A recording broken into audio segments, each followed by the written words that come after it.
ఇక శ్రీకాకుళం జిల్లా పరిషత్ సమావేశం నిర్వహించారు।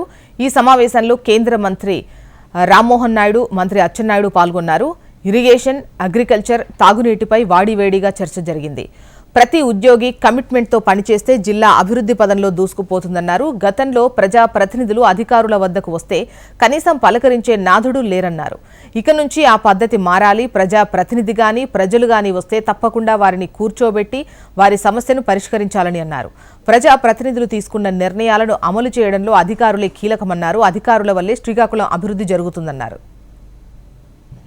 ప్రభుత్వంలో ఒక్క కంప్లైంట్ అంటే ఒక్కటి కూడా అలాంటి కంప్లైంట్ రాకుండా చూసుకోవాల్సిన బాధ్యత అధికారులందరి మీద ఉంది। ప్రజాప్రతినిధులు ఎప్పుడు కూడా ప్రజల తాలూకా ఇంట్రెస్ట్ల కోసం పనిచేసే వ్యక్తులు, ఆ గౌరవం మీరు కూడా ఇవ్వాలి। ఏ కార్యక్రమం చెప్పినా సరే ప్రజాస్వామ్యం కానీ రాజ్యాంగం కానీ మనకందరికీ కూడా కొన్ని హద్దులు పెట్టింది। ఆ హద్దులు దాటి ఏదైనా ఉంటే మీరు వాళ్ళకి సజెస్ట్ చేయండి।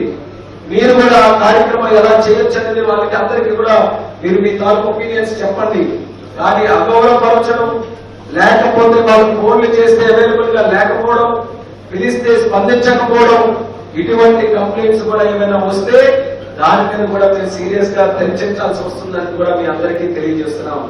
అలాగే చాలా విషయాలు మంత్రి గారు మాట్లాడారు। కానీ ఈ ప్రభుత్వానికి సీజన్ వచ్చింది కాబట్టి మనకు అందరికీ మొట్టమొదటిగా ఉన్నటువంటి ఛాలెంజ్ అగ్రికల్చర్ ప్లస్ ఇరిగేషన్। అందులో ఎక్కడ కూడా మాట పడకూడదు।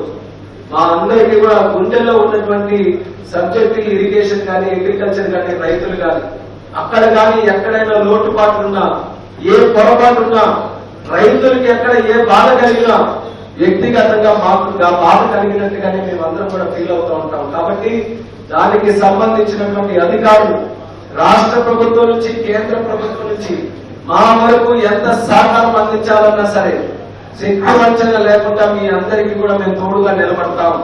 కానీ మనమందరం ఆ రైతుకి తోడుగా నిలబడి సరైన సమయానికి సాగునీరు, సీడ్స్, ఎరువులు అన్ని కూడా అందించే బాధ్యత ఉంది। కాబట్టి ముందుగానే ఆ రెండు departments, irrigation plus agriculture department, మీరందరూ కూడా చాలా అప్రమత్తంగా ఉంటూ ఇప్పటి నుంచే ఏమేమైతే ప్లానింగ్ చేయాలో అన్నిటి మీద కూడా ఎక్కడ లోటుపాట్లు లేకుండా ఆ రెండు సబ్జెక్ట్స్ ని మాత్రం టాప్ ప్రయారిటీగా తీసుకోండి।